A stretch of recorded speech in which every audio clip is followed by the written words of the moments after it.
Let's understand KYC, which is the foundation of AML. KYC means know your customer. Before giving any financial service, a company must know who the customer is, where the customer lives, what the customer does, how the customer earns money. This process is called KYC. Let me give you a simple example. When you open a bank account, the bank asks for Aadhaar, PAN, address proof, photograph.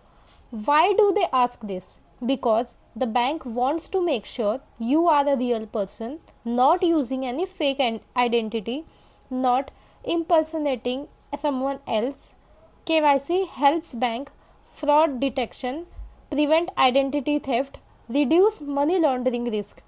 So KYC is done at account opening, periodic review, change in customer details. So KYC is not always one time. Without KYC, criminals can open fake accounts. Fraud will increase. AML will fail. So remember, KYC creates customer identity, AML monitors and customer activity. Thank you.